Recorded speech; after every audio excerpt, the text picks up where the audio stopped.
ईसा को खबर मिली कि उनका बचपन का दोस्त लाजरस बहुत बीमार है। जब तक वे वहां पहुंचे, लाजरस 4 दिन पहले ही इंतकाल कर चुका था। जब उसके अकरबा रो रहे थे, ईसा ने उन्हें तसल्ली दी कि अगर उनका ईमान है तो वे अभी भी अल्लाह का जलाल देखेंगे।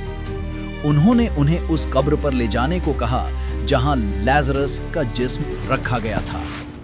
कब्र पर पहुंचकर ईसा ने अल्लाह से दुआ की कि लाजरस को जिंदा कर दें। फिर उन्होंने लाजरस को बाहर आने का हुक्म दिया। अल्लाह की इजाजत से लाजरस जिंदा हो उठा और जिंदा बाहर आया।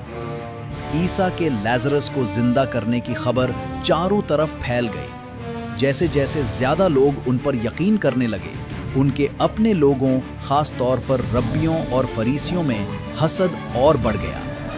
उन्होंने ईसा को कत्ल करने और ख़त्म करने की साजिश शुरू कर दी।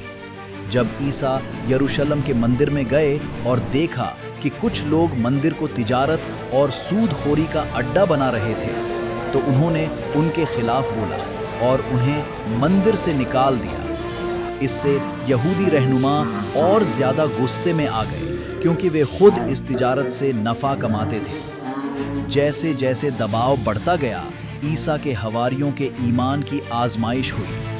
अपने ईमान को मजबूत करने के लिए उन्होंने ईसा से एक मोजज़े की दरख्वास्त की। उन्होंने उनसे कहा कि अल्लाह से आसमानी खाने की मेज़ मंगवाएं। ईसा ने पूछा कि क्या उनका ईमान नहीं है।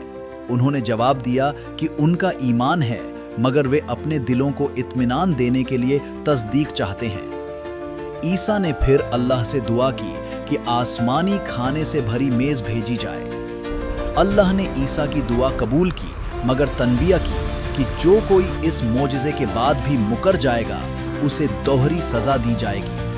मगर इस मोजज़े को देखने के बाद भी उनके एक हवारी, जिसका नाम जुडास था, उसने ईसा के साथ गद्दारी की और यहूदी रब्बियों के साथ मिलकर कुछ पैसे के बदले ईसा को गिरफ्तार करवाने में मदद करने के लिए राजी हो गया। यहूदी रब्बियों ने रोमनों के साथ मिलकर ईसा को गिरफ्तार करने और सलीब पर चढ़ाने की साजिश रची। उन्होंने उन पर कई झूठे इल्जामात लगाए, मगर ईसा ने इन तमाम झूठे इल्जाम